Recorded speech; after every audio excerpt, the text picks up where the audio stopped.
Well, we're going to skip a little bit of that countdown. I'm Jason Groth, joined by Lance Rock, as we get ready for what will be our final match of the night.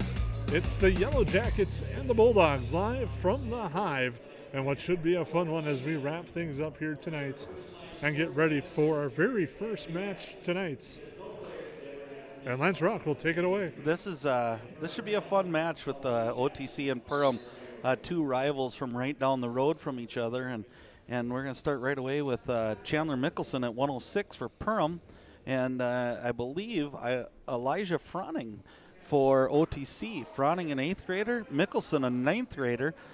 So age difference is not, but Mickelson's been on a tear to start this season, Jason. So we'll see what he does, and almost on cue with the takedown, and there it is. He's off to a strong start, like you said. Perfect on the year. Helped the Yellow Jackets off to an early start in their first match tonight. Looking to try to continue that here with OTC. You know, we talked about in the earlier match how important the heavyweight and the 220 as you're going down to kind of end the game. It's almost equally as important to have someone get you out of the gate. And I know the years that the Yellow Jackets were state place winners, they always had the guy that they could go to that got them right on the board, and it seemed to just lift the spirits and get the rest of the team ready to go. Well, I think it definitely says something about getting momentum on your side. I know it's an individual sport with 12 different matches, but it says something to see your teammate come out, get a quick match, get a quick pin, or a couple of tech fall or something like that to get the bonus points and set the tone. I think that definitely says a lot. We saw that a little bit in that Fargo Davies match, especially in that one against OTC and earlier in that one against Perham where they kind of picked up some momentum and some steam. That's for sure. And one of the things that I've been the most impressed with Chandler Mickelson so far this year, and watching him a couple times and then hearing him on the radio, is his toughness on top. Once he gets the opponent down, the opponent has a really tough time getting out of his hold and his grip. Again, would like to thank all of you for tuning in here on Magnitude Sports. Also thank Perham School District and Magnitude Sports for allowing this to happen here tonight. I'm Jason Groth again, joined by Lance Rock. We'll thank our sponsors as the night rolls on. We're commercial free until the end of this match here tonight from the Hive. And we're right back to where we were talking about. Mickelson's got a good heavy ride on the shoulders and just not giving Froning any opportunity. Froning's trying like crazy to get out of this, but Mickelson's got the leg and is elevating the legs and just keeping that constant pressure between the shoulder blades. And I can't imagine trying to get out of a hold when you got no matter what weight of equal that you are laying on top of your shoulders. I can't imagine or think or fathom either what the plan or the thought would be in that situation. Exactly. Good ride. They did call a clasping, so that ties the match up, I believe, 2-2. And a clasp is when you don't have an arm in and you hold on with both hands. It's kind of considered an unfair advantage. So some really good work happening here, and we'll see what happens in the last 20 seconds if we get any fireworks or not. It seems like the last match we did. 10 seconds to go yet, and a good ride and picking that ankle and getting it locked in. So it's pretty hard for a wrestler when you only have access to one leg to try to get up and get to that tripod and get that balance. So 2-2, just where we started. At 0-0, we're now 2-2, and the choice goes to Perham, and Perham takes down Jason. You touch on that. That's where Mickelson wants to get that escape point and get that lead and kind of put that pressure right away on his opponent Froning here from Ottertail Central in a battle of youngsters, a 9th grader Mickelson and 8th grader Froning. Exactly. So let's see if we can get that early point or a reversal to make it 3-2 or 4-2, and just on cue, there it is, 2 right to his back, and we're getting a count here by the official. The official's holding down his fingers. I would imagine that makes it a 3 count, and we're looking for more than just that right now. So hopefully there's a lot of heavy pressure right here, and we're looking for a pin. We're shoulder to shoulder, and Froning is battling here. It's amazing the toughness that these guys have as they're laying on the mat, and then the other person. But there it goes to fall. So Perham will take a 6-0 lead. The fall in the second period. Nice work there and a good start again for the Yellow Jackets as they start 6-0 to get this match rolling. And that's a big start. And Mickelson's kind of set the tone and done a nice job in that lightweight spot for the Yellow Jackets at 106 for Perham.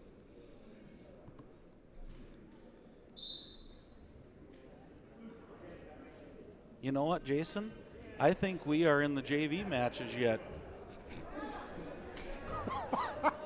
Sorry, ladies and gentlemen. They started it all up, and I think it had the people on the scoreboard doing the same thing because they were keeping score and they were doing everything, and they announced it. And we thought we were ready to go, and they are going to wrestle a few more JV matches. So that was a good, and we're up high enough that it's hard to see those kids if you're not. So you're probably, the Perham fans are probably going, what is going on here? These guys are starting up and we're going. So little bonus action, I guess, as we get some JV wrestlers going. Yeah, we'll go with that and enjoy this as it's Perham and Ottertail Central going on. The way it set it up, everyone thought, hey, here we go, but nope, we're not. So It's junior varsity actions. They're trying to finish off their dual meet with Ottertail Central right now. That's right, and it's an interesting way JV matches work. I've kind of got a little history on that the coaches meet and they try to match up good matches and get you as close to weight as you can get, and it's really awesome to see these kids get many, many matches in, because one of the things that I've found out is it's really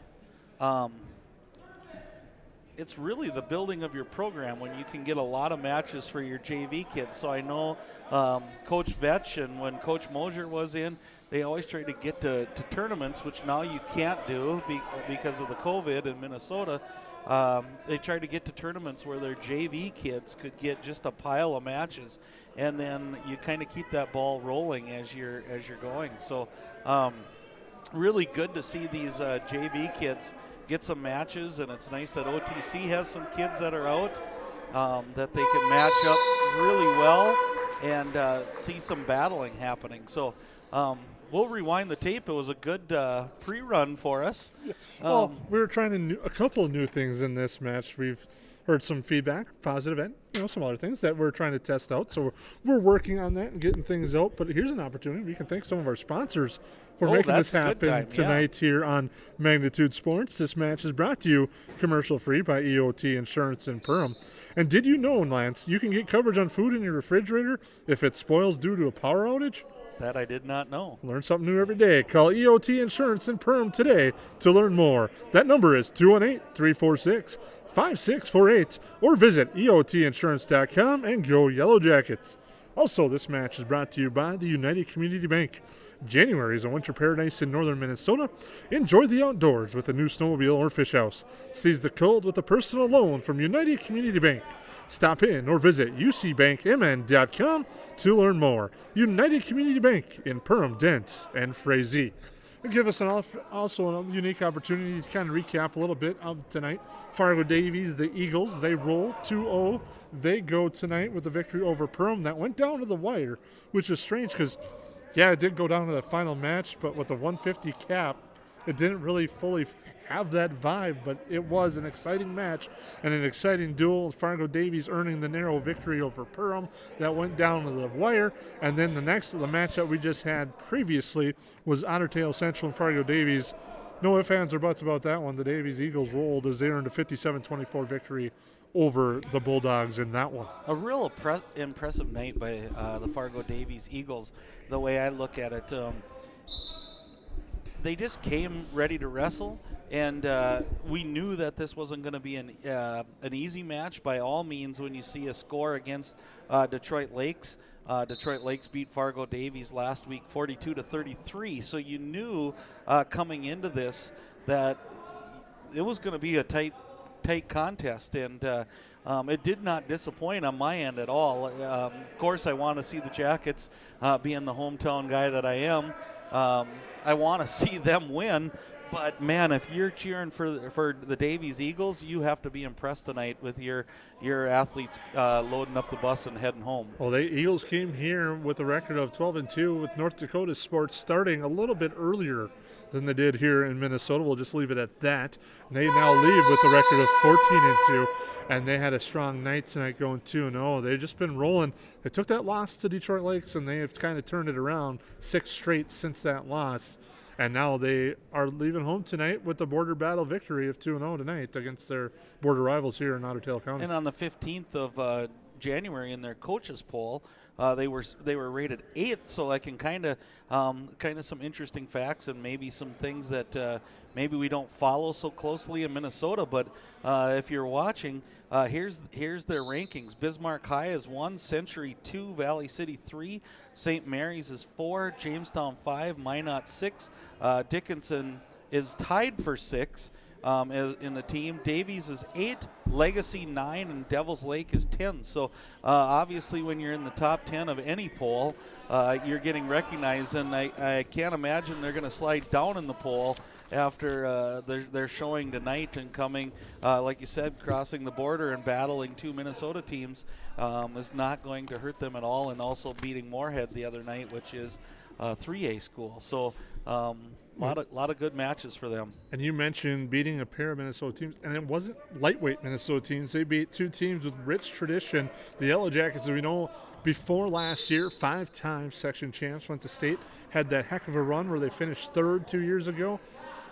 Only upended by a very strong Thief River Falls team in the semifinals, then Detroit Lakes knocked them off, ending the run for the Yellow Jackets, with the Yellow Jackets looking to get back a very young team that we touched on. They don't have as many seniors as they used to, as that team, like we said, about 2 years ago, which was heavy seniors with a lot of talented and outstanding wrestlers that team had. Exactly, and you see that I think tradition continues to build as you look at their lineup and you see multiple 9th graders. As I look there, Chandler Mickelson, Levi Cruzel, Carson Byer,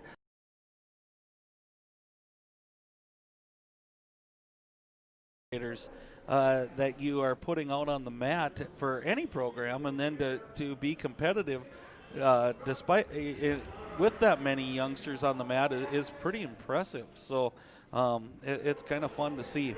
As we see, as another sign is the Yellow Jackets are starting to warm up and meet to our left as they're going to get ready for their match. One thing we didn't have in the first 2 duels is I was expecting it to probably come back, and I think it will for this match tonight, is the lights will be dimmed down. We'll have some music.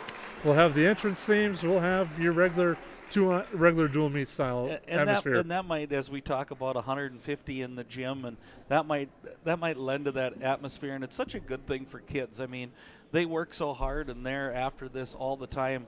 It's just good for them to have every situation in the gym be a positive one for them right now. And as we look towards the OTC, I wouldn't say they're in a rebuilding year, but they lost a lot of kids last year. As I kind of look at their lineup from last year, you have 2 section champs in Laredo Bugby and Hayden Hart. Hayden being Coach Hart's son, so you probably lose some leadership in there as well. There's 2 kids that have spent a lot of time on the mat. You had Matt Hendricks, who was 31-13, and just on cue, Jason, there goes the lights, and we'll make sure our camera can dive in, so hopefully we can see. Matt Hendricks was in 4th in sections with a 31-3 record. And then you had Zane Swanson at 195. We talked about how important it is to have kids at the end of your lineup to be the closers. Well, they had Zane Swanson at 195, and then Cian Bueller, who is back this year at heavyweight, who's the number 1 ranked kid in Class A. Lost in the state tournament last year with an injury. Lost in the section finals to Craig Orlando, who was the 2-time state champion at heavyweight. So Cian is also. So you had a lot. Zane Swanson goes to the state section champ, 4th place at state, 33-9 record. So every team loses kids to graduation, but OTC lost some really good kids as well as Perham last year, and it's fun to see. And as a few coaches that I've been around before said, it's kind of that next man up mentality. And definitely, this is a program, especially we talk about that the last few years, the Yellow Jackets have definitely bought into that across the board, and you can see a lot of that. I think here, I know we talked about a commercial-free broadcast, but let's take a quick break, thank our sponsors, come back and get you set up for what we'll like to call it, the main event, Perham and Otter Tail Central. Awesome.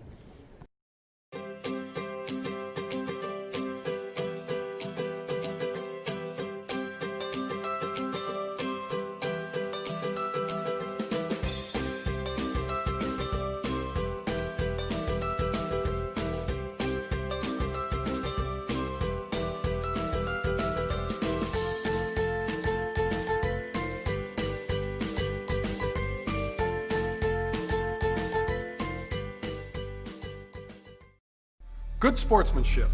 It will carry you further in life than sports.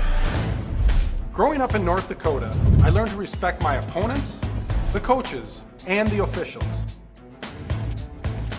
The values of fairness and teamwork carried me to the highest level in my sport and allowed me to live my dream of playing football in the NFL. It doesn't matter if you're on the stage, the playing field, or in the stands. We are all better when we show respect for others and practice good sportsmanship. Carry yourself with dignity. Being gracious makes the losses easier and the victories that much sweeter.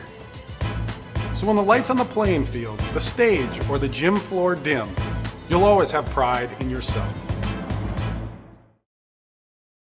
We made it. We finally made it. January in northern Minnesota. To some, they might see a frozen tundra, but to us, it's a winter paradise. That's why at United Community Bank, we want you to enjoy the outdoors with your new snowmobile or fish house. Don't waste any time. Go online to ucbankmn.com and apply for a personal loan. It's easy and takes just a few minutes. Seize the cold with a personal loan from United Community Bank. Locations in Perham, Frazee, and Dent. Online at ucbankmn.com. Member FDIC and an equal housing lender.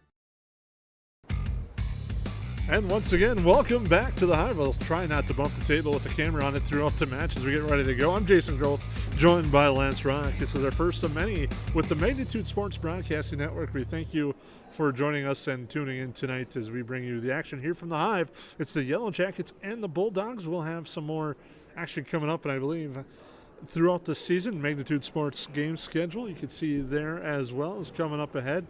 Barnesville versus Frazee in West Central area coming up on Thursday on the Magnitude Sports Network. That's a look up ahead there. And if you want to get a chance to take a look at these, you can find these on demand right here at the archives of the Magnitude Broadcast Archives. But we thank you for joining us here as we get ready to go for the final match of the night. It's the Yellow Jackets and the Bulldogs.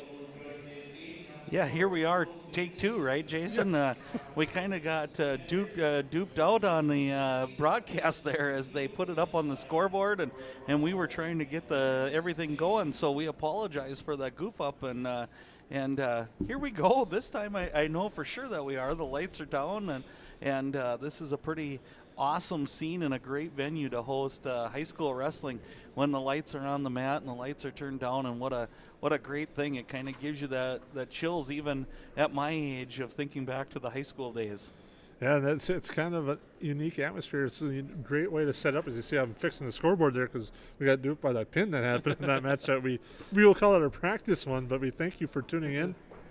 So the Perham Yellow Jackets are hoping that our foresight comes to fruition and that we get 6-0 and OTC says level the playing field again, please. So we've got a little hold up here. We're kind of the teams are huddling up here, and we should be really close to going. We really do believe this time we are going to see Chandler Mickelson, a 9th grader from Perham, wrestling Elijah Froning, an 8th grader from the OTC Bulldogs. And Mickelson's off to a hot start and been a real spark plug, and kind of what we talked about earlier in the first match when we thought we were watching him was kind of the same style that he wrestles with, and he's real aggressive, and I don't think there's any spot that he feels really uncomfortable on the mat. And there was the 6-0. So OTC forfeits to Mickelson at 106. So Chandler picks up one of those wins. So we pick up the action. We get a little sound in the background, which always makes it good. We have a 7th grader for the Yellow Jackets, and Johnny Ramos. He is going to go against Christopher Froning this time, a 10th grader for the OTC Bulldogs. So here we go with Ramos and Froning, and Perham leading 6-0 on an early forfeit at 1:06. Well, we guess we called the score right correctly on that when we updated the scoreboard, but here we go. Yeah, and again, Chandler stays undefeated on the season and off to a really great start. And again, one way or another, whether he's on the mat or taking the forfeit, he gets a 6-0 lead for the Yellow Jackets. And here's a nice takedown for young Johnny Ramos, who we mentioned earlier. We try not to put them all in a group, but it's kind of hard when your brother is one of the stalwarts for the Yellow Jackets. And Johnny is the younger brother of Brian Ramos, who has wrestled for many, many years and we'll be seeing probably at 195 tonight. So I know with a bunch of boys in my house that wrestled that I'm sure Johnny's had his fill of wrestling his brother, so probably not as intimidated as some may be being on the mat. We're looking for the escape here, and the wrestlers go off the mat, and he says neutral and gives the escape. So Johnny Ramos up 2-1 with about 50 seconds left to go in this match. And what a cool atmosphere, Jason, with the lights turned down. It definitely gives you that big match feel with the lights turned down and the spotlight right on the center. Yeah, and as we're talking, Ramos with another takedown, a good little slide by there and into the takedown, and then Froning gets the escape. So 4-2 with about 25 seconds left to go. See if Ramos gets another one. Froning shoots in on a single. Johnny's coming around, and he does pick up the 2. Now can he hold him down for the last 13 seconds? But here comes Froning out, and it looks like he's going to get the escape with 10 seconds to go. So 6-3, 3 takedowns for Ramos and 3 escapes for Froning. And here we are. The battle is on, I guess you would say. And it looks like, unless we get a last-second shot in on someone here, we're going to go into the second period with Ramos leading 6-3. Just going to say we've seen a lot of those in that last match with a lot of last-second action, but here this one a little bit subdued there as we get ready for the second period. Yeah, that's for sure. And they're going to go both up. And I believe that was Ramos's choice, and I can't say that I blame him when you've got 3 takedowns already. So probably a good choice by the coaching staff to keep Ramos on his feet, where he's looking really good right now, kind of in and out with his stuff and wrestling really tough. So here's a front head single by Ramos. And let's see what happens here. And they both battle, and in a scramble situation, they both get back to their feet. But a good move by Ramos, almost had another takedown for himself. Getting about 1:20 to go here in the second period. 6-3, Ramos leads. Yellow Jackets lead the match 6-0. I see Froning's maybe trying to get a little bit more physical with Ramos. Ramos maybe a little quicker on his feet than Froning would have guessed to start with, but there goes Ramos back in, met with a front headlock, and probably a chance to score there for Froning, but Ramos just pops up, and now they're back to neutral position. A lot of hand slap going on right now, and we'll see how long the officials go from there. But there's Johnny Ramos again with 2, kind of pulled an arm drag out of a Russian and just snapped him down to the mat. So a nice move by young Johnny Ramos. And now let's see, with 35 seconds left, what kind of ride we get, and can he hold him, and can he keep it to an 8-3 score, or even get some back points? I'll tell you what, for a kid, he does not, build-wise, yes, he looks like a 7th grader, but on the mat, experience-wise, does not look like a 7th grader the way he's wrestling this match right now with 21.7 seconds to go in this second period. I would agree, Jason. He's moving really well, and both wrestlers went off the mat. Froning did not get to his feet and get the escape, so that he's back down in referee's position. And here goes Johnny, flattening him to the mat. Down on all fours. So with 14 seconds to go, Johnny's in a good spot. kind of throwing in maybe an arm bar. Shoulders are snug on top of Froning, so let's see what happens here. But it looks like we're going to go 8-3 into the third period. And this should be Froning's decision on what he wants to do. And he's going to take top. So, which leads me to my limited experience, Jason. I would say he maybe is a cradler or something like that, or is just fearful of Johnny right now on. And there goes a Granby by Ramos, and going to take him to his back for some back points. So Ramos kind of turns the tide on what OTC wanted to do, and now he's laying on for the pin. So nice work by Johnny Ramos getting the pin and bolstering the Jackets lead to 12-0. So a nice match there from a young 7th grader.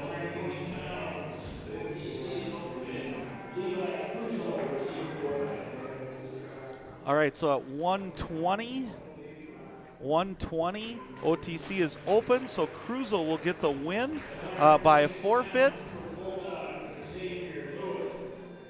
So Cruzel gets the win, which pushes the lead to 18-0. Great job on the score clock there, Jason, as you're keeping up with these. And so we have, we're running through that 126. Xavier Lewis, a 7th grader, gets a win by forfeit from the Yellow Jackets. So it's now 18-6, and we head right into 132, which brings a senior Gareth Covington. And I'm wondering if this is Bryn Poser. I didn't quite get to hear, but it looks like maybe that's who it was by watching the first match. And the way he shot in there, I'm guessing he is, because he was a pretty tough hombre in the first one, and he's going right at Gareth right now. So some good shots. Gareth met it with good defense, and we're back to neutral.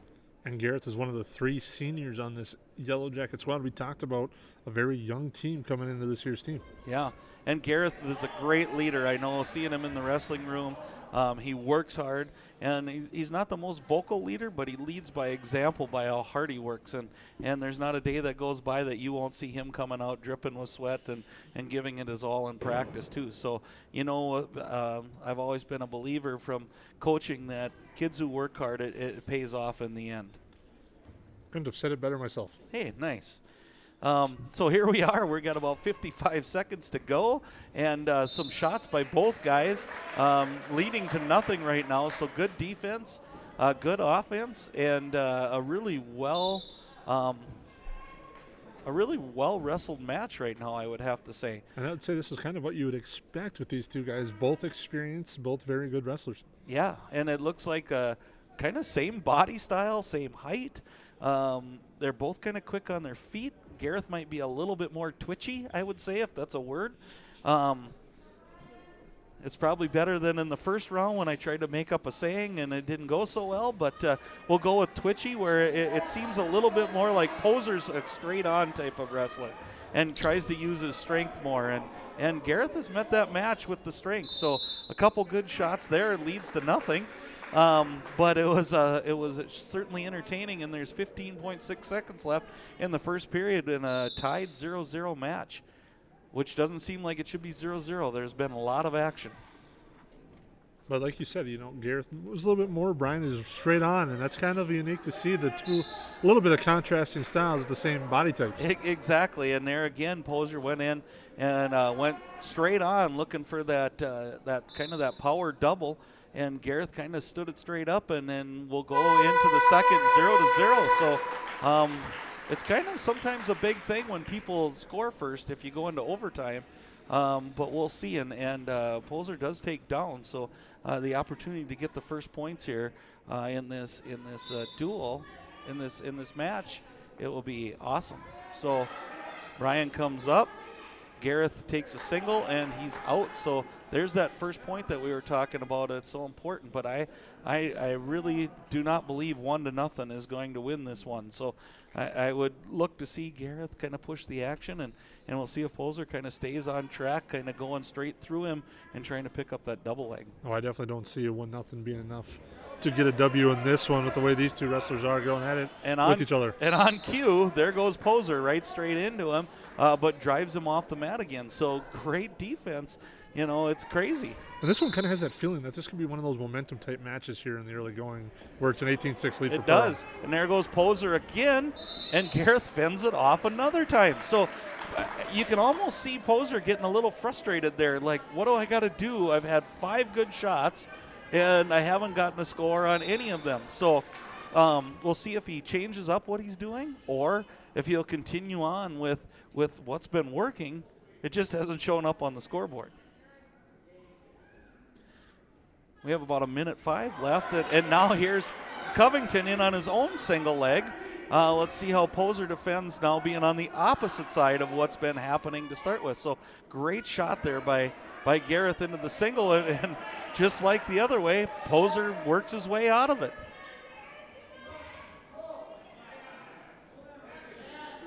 This is one of those matches that I would say if they were in the same class in AAA, that would be fun to see later on in the year as well, as these two are very evenly matched. I agree, and you know, we're light on a crowd, but it's one of those matches. There goes Poser again, and he powers through it that time, and what he's done all the way through. He stayed so consistent, Jason. And now we'll see what he does on top as he's up 3-0 with 15 seconds left. You would think he really would love to keep Gareth down and keep it at a 3-0 score going into the third. He's got heavy pressure. He's got Gareth's leg, but Gareth is coming out. He picks the ankle, and what a nice ride after a great effort by Gareth coming out. So Gareth gets a few words from Coach Vetch on the sideline, and we'll see what happens. Gareth chooses down. It'll be interesting to see how quick, if Gareth can get that point that he needs and then get the momentum on his side here to start this third. Well, if you know, the good thing about being down 3 is if you can get out and you can get a quick takedown, you're tied up, and you actually now have the advantage of being on top and hoping to score. So we had a little potentially dangerous there, which stopped the action for a second. So we'll go back to the center with Covington down, and it looks kind of like Poser wants to get some legs in, at least one, and there goes the leg in, and then we're back to potentially dangerous again, and we'll get a restart. So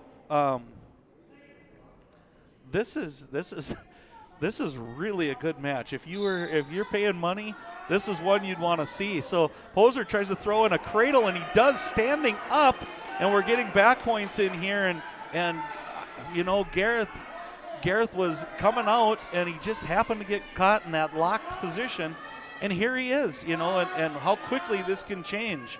From a 3-1 to a 3-2 to he's in a bad position right now, but we're not in a good angle to see if his shoulders are close to the mat. Nope. But they must have been.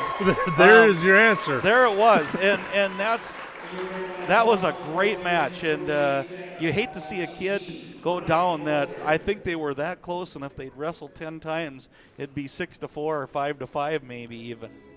I agree. It's just the way they went at it. It was a great match, and now it'll be interesting to see what happens here.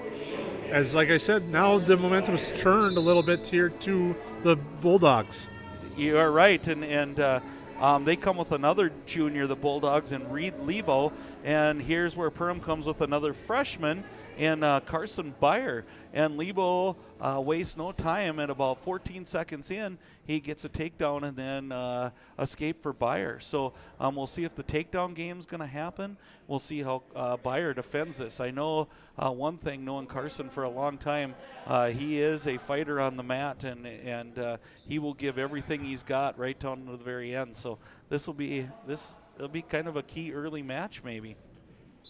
I think back-to-back, as you look at the Yellow Jackets lineup coming up here, we got McCleary possibly at 145, then you got Fudge on the Rents, and that's where the Yellow Jackets like to pick up a lot of points. It is, and you know, I'm sure OTC wants it as close as it can be, or even be in the lead by that point, but we'll have to see what happens. So I think this is kind of a key match in the early stages, no matter what the final score ends up to be. It's one of those that I think both teams really want to win this one. Right now they're kind of push-pulling each other. We have about 50 seconds left. Byers kind of, we got double unders, and Lebo does a little throw, but Byers slips out of it, and then we're back up. So double unders again. Byers fighting it, but Lebo's trying to do a little throw, and he had the throw and probably had the position, but the officials call him out of bounds.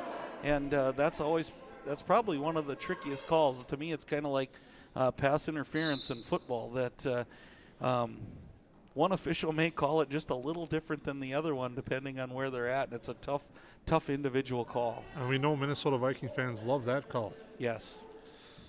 You're going to go back to the Vikings again, aren't you? I'm going to take. I had to take that opportunity. I probably deserve it after the earlier shot at the Packers. So yes, so we're even. We're even. We're even. Another great match. We're going to go in 2-1 in favor of Lebo. 3 seconds to go here, so it looks like we're going to go into the second period at 1:38 in a really, really, really good match. Carson's been able to stay out of those throws, which has been huge. Byer kind of fooled me out there. I thought he was going down, and then he chose both up. So probably a good choice, as Lebo's a little taller, and that leverage on top seems to be really helpful when you're wrestling. So probably a good move here to go both up. He's got to kind of stay out of those double underhooks. He's trying. It looks like they're kind of hand fighting right now. So we'll see what happens. Minute 30 to go in the second period, and we talked about not knowing North Dakota and kind of feeling each other out and seeing what happens. And here goes Lebo. Just as I say that they're kind of just dancing around with each other. He gets Byer down, and it looked like he was going to get back points. But there again, that's where I know Byer's just such a tough farm kid that he kept himself off his back there. So 6-1 lead for Lebo.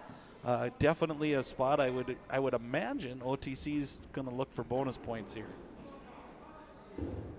Ooh, there's a hard return to the mat when I can hear it up here with my headphones on. It's a pretty good mat return there. And we touched on it a little bit here before this match and the last match. These are kind of some momentum matches, and Byer with a nice escape there. Byer with an escape, and he shoots in, but Lebo kind of suckers him into that one, I think. Gets the takedown, puts him on his back. As the count's happening, there's your fall. So in the second period, with 28 seconds left, Byer goes down by fall. I think Lebo kind of knew that Byer was going to come at him, and he kind of sucker dragged him into that one. So that ties us up going into 145. And this should definitely be an interesting one.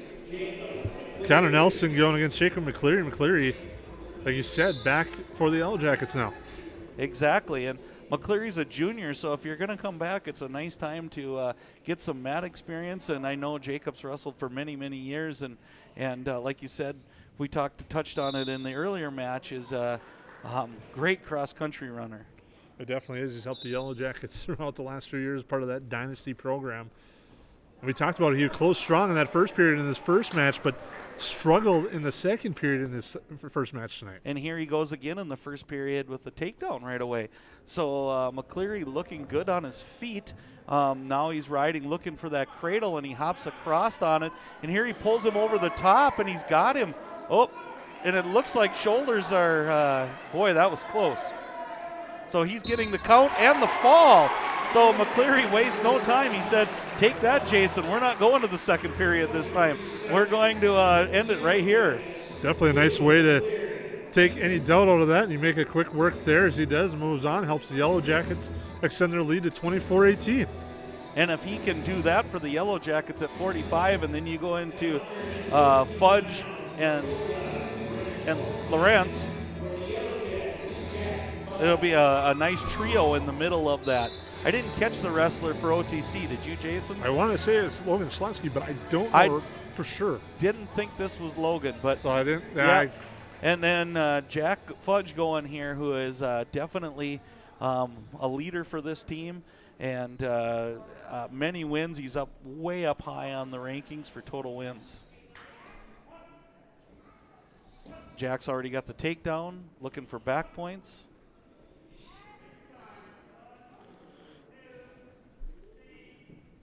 He's getting his back points right now. So 3's on the table, and he switches moves, so he should get awarded his 3, and there it is. So it is 5-0 right away, and Jack goes into a tilt, changes position with his hands, looking for another 5 count, which he gets. And let's see when he switches, and there he does. So we're at 8-0, and we haven't even reached a minute to go yet, Jason. So Jack knows we need some bonus points here, and he's wasting little time. As he's helping the Yellow Jackets here, is just always unique and always fun watching when Jack Fudge is on the mat. Yeah, he's so calculated with what he does, and at times I think, what are you doing? And then it's always one of those, what are you doing? Oh, way to go, Jack. It's just he's so fun to watch and so smooth.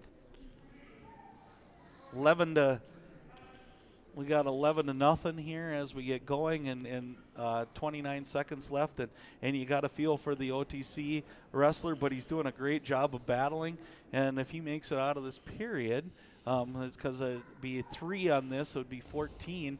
Jack's definitely going for the fall with 14 seconds to go, but 3 more points should be on the board as soon as he does it, and we won't need them. So it would have been 14-0, but fall for Jack Fudge at about 52 seconds.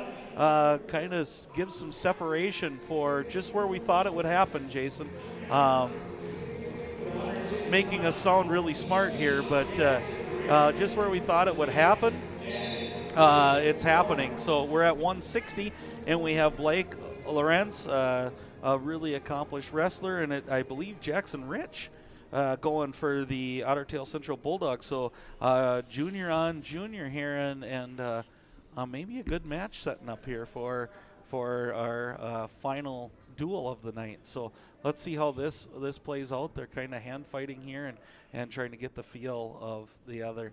Another thing that is so nice, it's kind of fun to have the music in between the matches, and it isn't adjacent. Oh, it adds to the atmosphere just a little bit. It brings that back. I know, like we said, we've touched on it all night long. Only 150 people allowed in here, but having that type of normalcy for the kids is one of the great things. It is, and you know, it's kind of one of those things, especially for those 3 seniors, that they get a shot to have these type of matches happening, and it's so fun to go back and do this. So great shot by Blake. He was in on a single, as you saw. Jackson Rich is doing a tremendous job defending it, and he's really close to getting the takedown himself. We'll see what happens. He's kind of in a crossface, but Blake has his leg locked up, so Blake's kind of trying to crawl into a little bit better position here, and Jackson Rich is kind of holding, so they both kind of have each other. Rich is probably in a cradle, and but Blake is not giving that leg up, so something's got to happen, or I was just going to say we're heading for a stalemate. Good move by both wrestlers. Ended up at no points, so we go back to the center and try it again. 27 seconds to go in the match.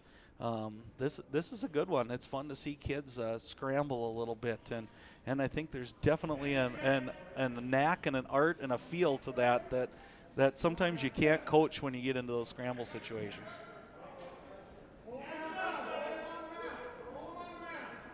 Oop, there was a shot. We talked about it earlier, taking a risk at the end of the period, and Rich took a kind of a cement mixer head whip type look to it, and Blake just sat still and pulled his head through and ended up with the takedown himself and gets the 2-0 lead, and then Rich takes down to start the second. It's kind of been the trend that we've seen tonight, late period moves, and that one for Jackson Rich kind of backfired on him. It did. And then here goes Blake right off the bat, and he has got him locked up pretty tight with a good move, and the back points are sitting on the mat right now. So Blake will be up 5-0 depending on what happens in this move. They're kind of in unless something happens here, maybe a stalemate position, but Blake's kind of in a pinning move here. So let's see what happens as we get going. So Blake comes around. Nice job by Blake. Nice job by Rich to get out of that. And there's the 3 points awarded to Blake. So you kind of get that separation as kind of a nice feel of being up 5-0. Oh, you get the control. Now you have the control on top right here, and you get the momentum going in towards the final minute of this second period and leading hopefully into a third, or maybe wrap things up. Well, and one of the nice things of being up is you kind of force that other wrestler into being the risk taker that we talked about. And when the risk happens, it can be a risk or risky or reward, and we'll see what happens. But looks like we got a count going on a tilt right here. And Blake's kind of taking control of the match right now. What started out as being something that I thought was going to be a little closer, and not that it can't end up that way. But Blake now with a major decision going into not even out of the second period yet. There's the escape, 25 seconds.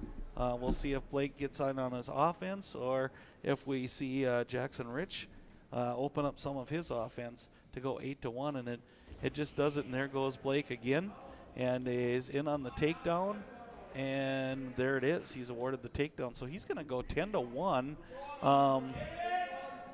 We'll see what happens in the final seconds, but it looks like it's going to end 10-1. And you got to think, Jason, we weren't 2 minutes ago. It was 0-0, and Rich tried to throw the move, and it's 2-0, and now the confidence is showing in Blake. Well, it seemed like it just took the wind right out of the sail of Jackson Rich's that shot didn't work. Blake had the good defense to counter and get the points. Yep. And it just took the wind right out of his sail going into that second period. Yep, I think it's a combination a lot of times of that, and then Blake just went, here we go. I've got the lead. I can open it up a little bit more, and Blake just shot in again to start the third period. So leading 10-1, Blake's not resting on his laurels. He's going right at him and saying, here we go.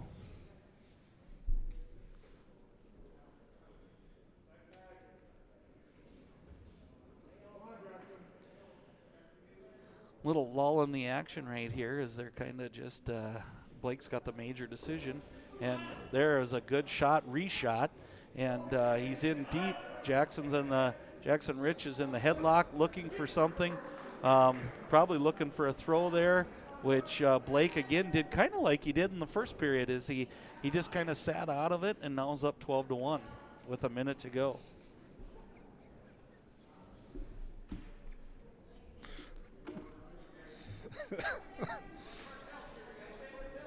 Yeah, it's been an interesting night tonight and a nice move there. Like you said, Lawrence wrestling a very strong match here, leading this one 12-1 for Perham, looking to extend that team lead here tonight. 40 seconds to go here, and Blake's trying for another tilt, and he's got it. And now we're in that. Now we're into the looking for a tech fall. So we went from a 2-0 score in a battle in the first period, and now looking at a tech fall for Blake. So he's really trying now to get in the last 15 seconds, trying to get this tilt. He's been very effective with it, but Rich is kind of just hunkering down here, not trying to give it up and save a team point for the Bulldogs. So great match by Blake Lawrence, and a great battle gives him a major decision of 15-1, which changes the score to 34-18 right now. And it's amazing how quick that match just turned and the momentum turned at the end of that first period. And Blake Lawrence, like you said, just took advantage and took control after that moment. For sure. So we head to 170 as you see him go out to the mats for the Otter Tail Central Bulldogs as a senior, Will Eller. Will looked pretty strong in his first match tonight.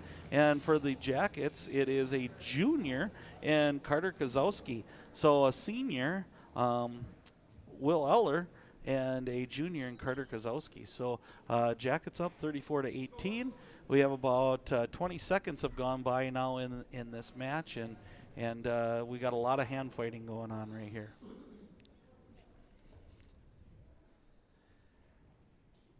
Like again, an opportunity here and a little lull in the action to thank our sponsors tonight for making this possible, EOT Insurance in Perham, as well as United Community Bank. Here we got a little Russian tie.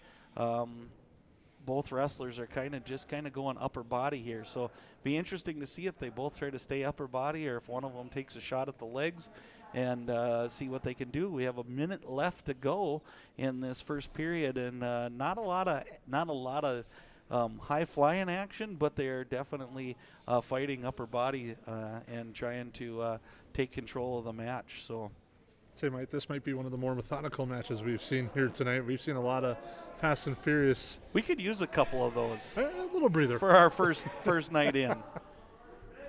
Kozowski tries a shot at the legs. It's met by Eller with the front head. He now reaches in, kind of in that standing front cradle position. He's going to try to snap around here, and it looks to me like he's going to get there, but Carter is fighting it really, really well right now, and just being kind of that stubborn and not going. But there he is. He gives up the 2 to Eller, and with 15 seconds to go, he takes a 2-0 lead.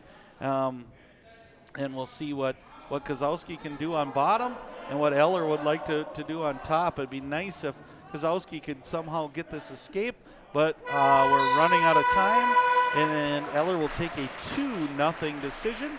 And Eller's choice, he defers, and Kozowski will take down after a little consult with Coach Vetch. And you could hear, I don't know if you could hear, but Coach Vetch says right away, you got to work. And that was the first thing he said to Kozowski as he made the choice down. And Kozowski quickly gets out. Exactly. It's nothing like following what your coach asks you to do. So great job, Carter, there in getting out right away. So now it kind of evens the game, even though the OTC wrestler, Eiler's ahead 2-1. You know, a takedown here puts Kozowski right back into the lead. So great to get that quick escape so you have a lot of time to work, but it looks like they're kind of going back to what they were doing right off the beginning. A lot of front headlock, some Russian tie type of stuff. So we'll see if anybody changes up what they're doing or they just wrestle the match out this way and see who gets the victory.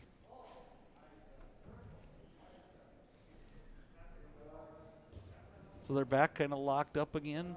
I thought Eller was going to go into the double unders, but then he kind of slipped his arm back up to go over the head. So we'll see, and there he goes for a trip, and he does take Carter down, and he takes him right to his back, and he's got a lot of pressure on that shoulder.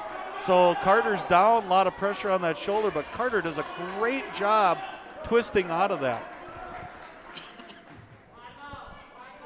Big move there by Carter to twist out to keep himself here in this match. He trails 7-1 with under 45 seconds to go, and now gets the escape. And just like that, Carter does a little spin there, and he's out, and it's 7-2. So not only, again, sometimes you win by not losing by a bigger margin. So not that Carter can't come back and win this one, but holding it to less than a major, when you start to get down 7-1 and you start feeling it, it's sometimes hard to come back. But Carter did a great job there, and we're down to 17 seconds here. And let's see if Eiler can he looked like he was in that front headlock trip position that he was in earlier, if that is such a thing. I'm not the greatest with the technical terms there, Jason, but I just call them as I see them. And that was the same move that he was used earlier to get the big points on Carter. But Carter defended at that time. They went out of bounds, and so we'll go 7-2 into the final, and it's Will Eiler's decision, and he's going both up. It should be interesting to see what happens with the final 2 minutes. You know, Eiler's controlled that second period, but hopefully Kozowski, for the Yellow Jacket faithful, are hoping he can turn around and have some momentum here in this third. Exactly, and you know, with a 5-point, it's a big move. It's a takedown into your back, and you get 5 points, and all of a sudden it's tied up again. So we'll see if Eiler plays it close to the vest, or if he loosens it up and probably a good time to thank one of our sponsors, huh, Jason? I was just thinking about that as well. This match is brought to you commercial-free by EOT Insurance in Perham. Did you know you can get coverage on food in your refrigerator if it spoils due to a power outage? I know I didn't, but now you know. Call EOT Insurance in Perham today to learn more, 218-346-5648, or visit eotinsurance.com. And that makes 2 of us. I did not know that either. We're down to about a minute here, and they're kind of doing the same thing that they did to start the match. Carter's kind of in and out, looking for that single leg takedown, but Eiler's just kind of hold him at bay and then trying to lock him up. And then when he gets to the lockup, Carter backs out of it. So this time Carter shoots in, Eiler gets in, but Carter's just trying to bull rush him and overpower him. And one of the 2 were going to get thrown there, I think, Jason, but it ended up out of bounds. So probably a good thing neither one went. We're down to about 35 seconds in this match, and for Carter to win this one, he's probably going to have to take some sort of chance here or do something that he hasn't done yet, and because he's going to need a big move with 25 seconds to go. Like I said, a takedown and right to his back for 3 points, but it doesn't seem like Will is wanting that to happen, and we're down to 15 seconds. I was going to kind of try to pick your brain a little bit as a parent of a former wrestler, a couple of wrestlers. When do you think that desperation kind of sets in a match like this when you're down 7-2? You know, one of the things that we can talk about this later is this match is ending up, but it's always different in a duo than it is an individual. So that's a great point, Jason. We'll pick that up in the next one. So Will Eller with the decision there, which puts us back up to a score of 34-21, and coming out is Hudson Hackle for the Yellow Jackets, and Tristan Evevold, the junior, for the OTC Bulldogs. And that's a great point you make there, Jason, as my boys were in wrestling, and there sure is a difference depending on if you're in a dual match versus an individual match. And probably there, if it was an individual match, you probably would have saw some high-flying act trying to get it, because if you lose, it's not affecting your team. But there he did a good job keeping it to a decision. So probably a smart move there on his point and keeping the less points on the board. And as we're talking about that, Tristan Evevold with a takedown on Hudson Hackle, a 9th grader for the Perham Yellow Jackets, coming in at our 182-pound match. So really, after kind of a fast start by the Yellow Jackets, it's kind of went back and forth there a little bit. And, you know, a 13-point isn't insurmountable. We do have some quality wrestlers coming up for the Jackets, but we'll see where we end up here, Jason. I was just going to say, this kind of feels like this could be one of those momentum-type matches we talked about earlier here. Ottertail Central's picked up a couple of wins. Now they're trying to close that gap. Here's an opportunity for Hudson Hackle to kind of just suffocate that momentum here. You know, a big win for Hudson here would most likely close the door, but you know, it's a tough task for a freshman to go night in and night out, and you know, at a 182, you're rarely going to see probably another 9th grader in there, or maybe even an 8th grader if you want to be the older one. So he's doing a great job, and Tristan's working on the arm bar. He's got Hudson on his back, and it's tight. He's getting some back points. Hudson's doing a great job of fighting, but this one looks like he's in kind of a bad spot depending how Tristan re-hooks this up. And he kind of re-puts himself into that, and there's 3 seconds left. So time may be Hudson Hackle's best friend right now, and it ends up being. So 3 back points, 3 near falls, makes it 5-0, and it's Hudson's decision. And he's going to defer, which I would guess that Evevold will take down. But good job for Hudson for surviving. And it's never a bad thing to have the clock on your side. Oh, definitely. And then you look again, once again, at the end of that period, we're starting to see guys make their moves. Exactly. And you kind of wonder after a long night and starting later after Christmas for both all Minnesota wrestling teams, how on a try night where you're wrestling 2 times and you had to get to weight and all that, what's in the gas tank left here at 8 o'clock at night. I was going to kind of lead into another thing is about the conditioning. This is a later start. This is not your normal mid-season halfway through where they're at peak condition. Exactly, and just as we talk, there goes Tristan Evervolt with another, and he gets a fall on Hackle, and Hackle did battle well. Just one of those things that I think if they were both juniors, that would have been a heck of a match to watch, Jason. Agree completely, and now we get ready for what could be another good one, but we'll take a sponsor quick. This match brought to you commercial free by United Community Bank. January is a winter paradise in northern Minnesota. Enjoy the outdoors with the new snowmobile or fish house. Seize the cold with a personal loan from United Community Bank. Stop in or visit ucbankmn.com or visit them, United Community Bank in Perham, Denton, Frazee. So OTC at 195, they forfeited to Brian Ramos. So Ramos picks up the win on forfeit, so it takes us right to 220. And here we are again, Jason, where it's 13 points. We're down to the last 2 matches of the night. And Perham brings out a freshman at 220 in Jackson Vetch, the coach's son. So, he's been around the wrestling room, and Jackson's a good kid and a hard worker. But again, not many times you see a freshman at 220 or heavyweight or 182. So another one where we're gaining some great experience here. And Jackson has quite an array of wrestling moves in his toolbox. So we'll probably see some fireworks here at some point. And he's going against Murphy Despard of Otter Central, who had a tough one earlier tonight against the strong Truman Wehrmeyer of Fargo Davies. Right. So, he's looking to come back out and go and do some. So he gets in on the single leg. Jackson's fighting it really well. Jackson comes up and bull rushes, and they're back, both back on their feet. So good little flurry there between these two wrestlers, and there we're down to about 45 seconds left in the first period. So as nervous as I was for this to start, Jason, I almost don't want it to end now that we get to visit and talk and support these wrestlers. It's sad that we're down to our final 5 periods as we go in here. It's been an exciting night to kick things off for us too, as we make our Magnitude Sports broadcasting debut tonight, and we'll be back throughout the season. Exactly, and there Jackson Vetch, just like I said, with a good takedown. He's up 2-0 with 12 seconds to go in the first period. So nice job, Jackson Vetch, and he can kind of put the nail in the coffin, so to speak, if he can pick up a victory here. It will be very tough. They need a couple pins here to pull it up. So Mason Despard goes down.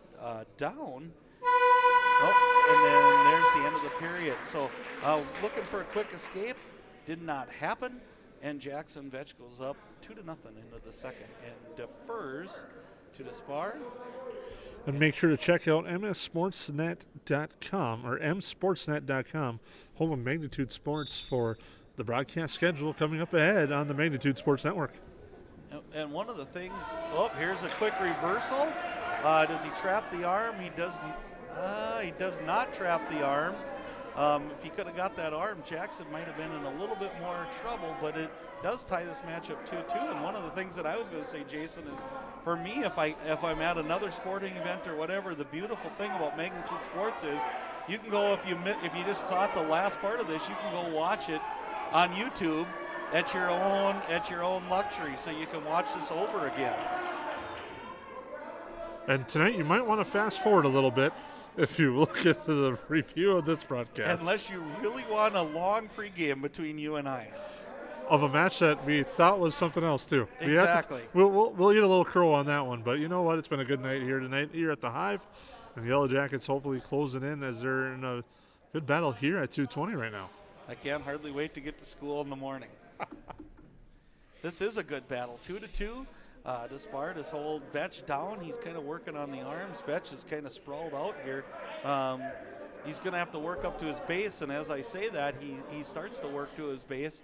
Otherwise, you kind of run the risk of that stalling call, and you don't want that to end a match one way or the other. So Despard, Jackson's trying to reach back. He is now up to his base. Despard going to pick an ankle, maybe, let's see. He's working on it, keeping Jackson down. Jackson, traps the arm. Here comes Mason Despard back behind. So 2-2, 15 seconds to go. Let's see what happens. He picks an ankle, flattens Vetch back out to them on the mat, and we'll see where we're at. It's looking like it might be, there's an arm in. Jackson kind of comes up to his base, kind of stalling that out, and we end the second period 2-2. So this is kind of one of those, I mean, you look at the team scores we had in this third period at 40-27 of this 220 with 2 matches left. It's a must win and must pin type situation. And with my math, it's off by a point anyway. Yeah, that's right. So I just did the same math after I was going 2 pins. Yeah, so this kind of takes the pressure off of it. So mistake, we'll just call it mistake number 2 as we go through the night. But that's that Cloquet High School math that I have right there. Okay, well, I did the same thing, and I didn't go to Cloquet. But here we are, and we got a blood timeout, so probably a good time maybe to get a sponsor in there. Jason, if you got one? Yeah, we definitely do, and we'd like to thank them again for making this event commercial-free. By United Community Bank, January is a winter paradise in northern Minnesota. Enjoy the outdoors with a new snowmobile or fish house. Seize the cold with a personal loan from United Community Bank. Stop in or visit ucbankmn.com to learn more. United Community Bank in Perham, Dent, and Frazee. And we got the blood situation all cleared up, so now referee's kind of giving some instruction on covering. And here we go with the third period. So Vetch is down. We're an escape for him, puts him in the lead, but we're always kind of in that danger of the next takedown. Whoa, what a spin move there by Vetch. So not only does he not get the, he skips the escape and goes right to the reversal and takes that 2 points, and now is up 4-2. Looks like he's got a good ride on here. So shoulder to shoulder, we'll see what's happening. Again, we've got head down for Despard. Jackson maybe, it's hard for me to see right now, but maybe has the arm pinned underneath or behind Despard. So as he works in, looks like he's trying for that arm bar and rolled the wrist under, got his arm underneath there, trying to weave, and here it comes, trying to weave his way through. And the arm bar is a tough move if you can get that arm locked in there. Murphy gets his arm back, but Jackson goes kind of right back to it. Kind of knows what he wants to do here. Murphy Despard looks like weighed in at 195 tonight, so maybe wrestling up a weight, which sometimes makes a big deal if you're coming in under versus someone who's right on or closer to it, especially when you're in the down position. So Despard's working his way up. Jackson's bringing him back down, and we're down to about 15 seconds. So if Vetch can hold this true, he's going to pick up a 4-2 victory. And by my math, then that's really out of range. So one thing I was going to, sorry, I don't mean to interrupt you there, Lance, yeah. but you could tell watching the headiness of Jackson Vetch, a ninth grader, and you could tell he's kind of got that he's a coach's son. You could see the headiness and decision, especially when it seemed like Murphy Despard was going to get up and get the escape, and Vetch was able to work him down and get the win. Right, he held him down. So that makes our score 43-27. It's a nice win for freshman Jackson Vetch.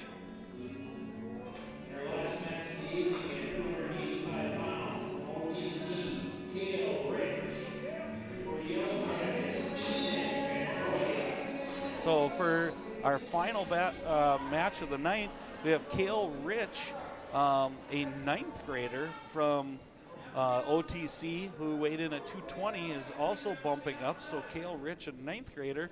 And we have Ethan Pintoya, a senior for the Yellow Jackets. coming out to wrestle. So right now they're kind of both in. Ethan's trying to get into a front headlock, and they're kind of just arm hand fighting right now.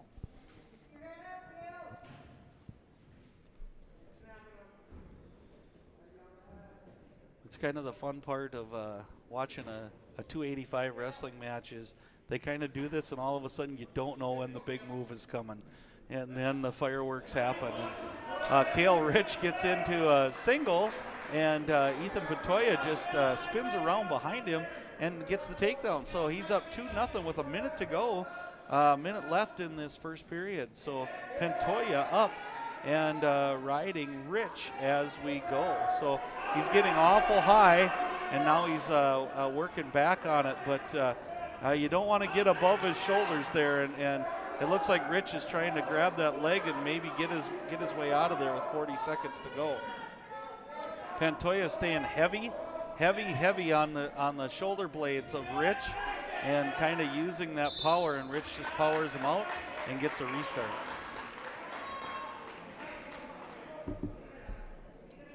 Well, you kind of talk about it. A lot of times you see at these 285 matches kind of slow, and then the build, and the build. Here, they right away, Pantoja with that quick spin move to get the 2 points. Exactly. It's kind of fun to see when the 285 pounders, do things that you don't expect them to do. Kind of makes it for a fun match to watch. So we'll see, but pretty impressive to have. We've seen there's a nice spin and out by Rich. And he gets his one, and he was looking to go into a double right there. But there's been some impressive ninth graders at the upper weights here, Jason. Well, definitely there have been. This area, you want to talk about it. We talked about a couple of guys here. This area for the heavyweights has been pretty good in the last few years. It has for sure. So let's see what happens after Rich shot in. Pantoja kind of pulls him over. Rich has got him, and now getting some back points, and he traps the arm. And again, there's the clock as your friend. I kind of lost track of the clock there. And Rich had Pantoja kind of in a bad way there. So Rich now comes out ahead 5-2. I believe it's 5-2. I'm waiting to see. We're into the second period. And Pantoja, it was Pantoja's choice, and he takes both up. And he had some success off his feet right away, Jason. They definitely did, and we'll see if he can try to continue that here into this second period. So we're back to that heavy head. Rich goes into a double leg, but here we go. Rich just kind of sits right on that. Now he's got the arm, and he's getting back points. And it's the first time we've kind of heard that bubblingness of the crowd again, Jason. Definitely, you could see the OTC fans get into this, and right there, they have perfect reason to get into it. They do, and there's the fall for young Jason, or not Jason, Cale Rich. Jason was earlier, so Cale Rich with the fall, which brings this 43-33. Almost a little closer than I was expecting at times there. I have to agree. I was kind of surprised the way, especially when you look at the spots that were OTC, gave up some points, but Perham closed when they needed to, got the points that they needed to, got the 43-33 victory, and ends the night. You've got to be feeling pretty good to come out of here with a 1-1 record. I know it was tough to lose the way they did to Fargo Davies going down at 285, but they went to the wire against a very good team from North Dakota, and I think this is a good night for the Yellow Jackets to build some momentum going forward. And I really believe that it's hard to remember, Jason, that this is kind of the infancy of the season right here, where we're used to coming out of Christmas break, and some of these kids would have 18, 19 matches already, and we would be almost to the time that we're winding down, getting ready for tournament time. We're just getting started, where some of these kids have 6 matches, 2 matches, 3 matches. Any match we can get now is a good one to build on. Well, and one thing, you touched on it right there. This is their 4th duel of the year for the Yellow Jackets and OTC. Both teams now 2-2 in dual meet action, where Fargo Davies came in 12-2. Yeah. So, that's the difference at North Dakota. They started in December. We were starting a little bit late. And you talk about that and mention, they've only had this 3rd week of the season, 3 weeks of practice about that. Yeah. So you look at that, you're not fully ready in that full shape that you're used to being ready.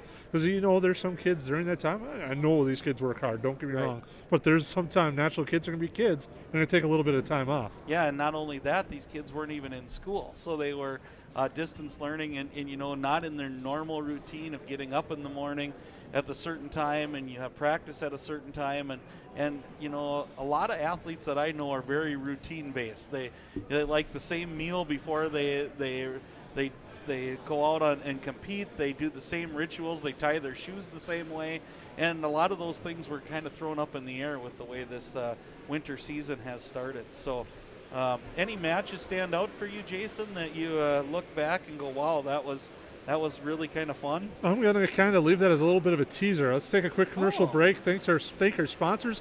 Come back and talk a little bit more and wrap things up a little bit. Perfect.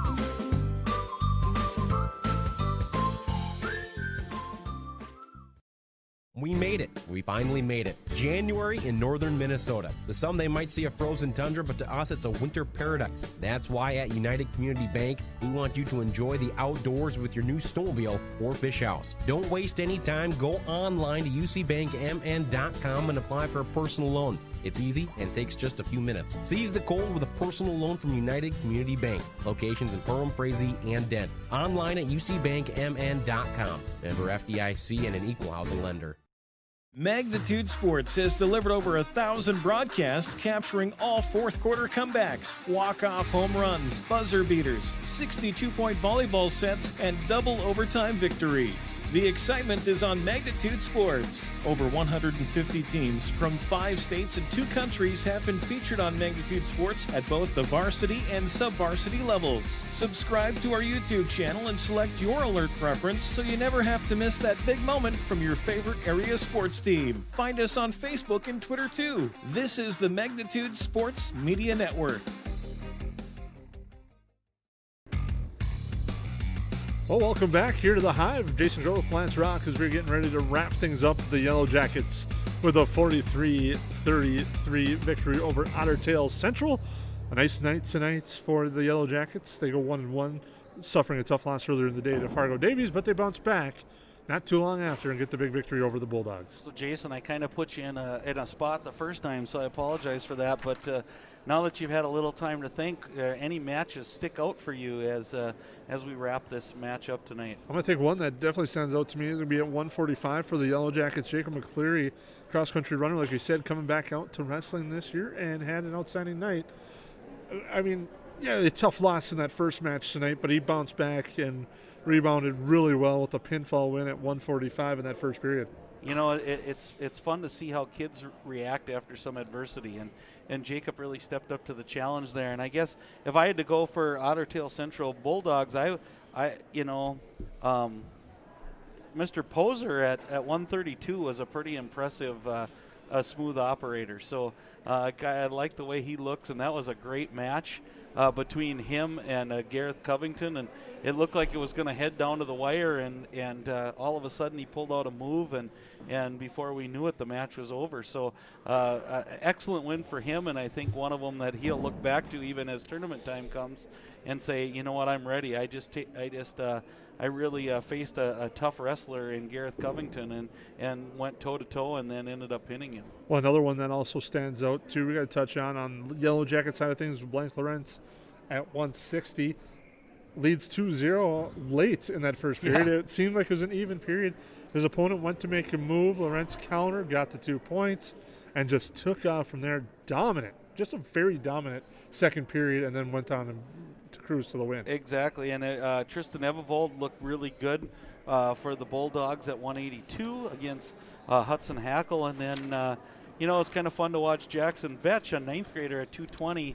And then you think about it the other way, you got Cale Rich as a 9th grader at 285, and you almost can kind of see some battles brewing in the future, can't you? You definitely can. And you look at the thing that I liked about, we touched on a little bit during the Jackson Vetch match, you could tell there's just something about, being a coach's kid. You think things through, see things a little bit differently, and he kind of did that in that experience. I know as a 9th grader, but being a coach's kid kind of helped a little bit towards the end of that match. That mat savviness, you could say, would be a good way to put it, I think. But overall, I think you summed it up early, Jason. You said no matter, it seems like in the years we've covered OTC or seen them wrestle, wherever they're at in their program, they're going to give it everything they got every night. And I think that's a real testament to their coach, Scott Hart. And then you look at the Yellow Jackets and the youngness of their squad, and what Coach Vetch is doing with them is tremendous. And that's why I think wrestling's so strong around Highway 10 is the coaching staffs are so great, and two fine coaching staffs were an example here tonight. And we thank you, like you said, both teams well coached. Future's bright, I think, for both programs, which leads into this is the first home meet of the year for the Yellow Jackets. They're back home Friday here for a triangular once again, starting at 5 o'clock. MS Sportsnet is planning on covering that as of right now. Unfortunately, I won't be here for that one, Lance. You should potentially have I'm hoping the call. to be here. We're hoping to have things set up. We're looking for that. We'll be a part of this for a few more matches throughout the year. Also, as basketball, we're helping out Magnitude Sportsnet. They're trying to get as many games for the Yellow Jackets on as they can. We're trying to help them out as much as they can. We'd like to thank our sponsors for doing that. You can check out the schedule at mssportsnet.com. That's the website for Magnitude Sports, and they have the schedule on there. You can check that out. That's msportsnet.com. I'm going to get that right. I've been throwing maybe too many S's on there. I'll just spell it out. msportsnet.com. Check it out. Magnitude Sports there. You can also buy a copy of this game through there as well. We thank you for tuning in, Lance Rock. It was fun and a privilege and exciting to bring wrestling action here tonight from the Hive. Looking to do more events with you in the near future, Jason, and we'll forgive you of why you're going to be gone on Friday. So he's going to hopefully go down to the Packers game, I hear. So well, that's kind of the hopes, and we'll see on that. We're kind of waiting and see. It should be a fun one as the Packers take on the Buccaneers. But anyways, Friday we'll have wrestling action here from the Hive no matter what. There will be wrestling action here from the Hive. We'll let you know. You can check it out as we have the stuff up here on the screen to look and check and see. We thank you for tuning in. It's been a fun time, and we look forward to more as the season rolls along. Thank you for tuning in here on the Magnitude Sports Network. The proceeding has been a presentation of the Magnitude Sports Media Network. Follow us on Twitter, Facebook, subscribe to our YouTube channel, and to order a DVD copy of this broadcast, simply visit msportsnet.com/DVD.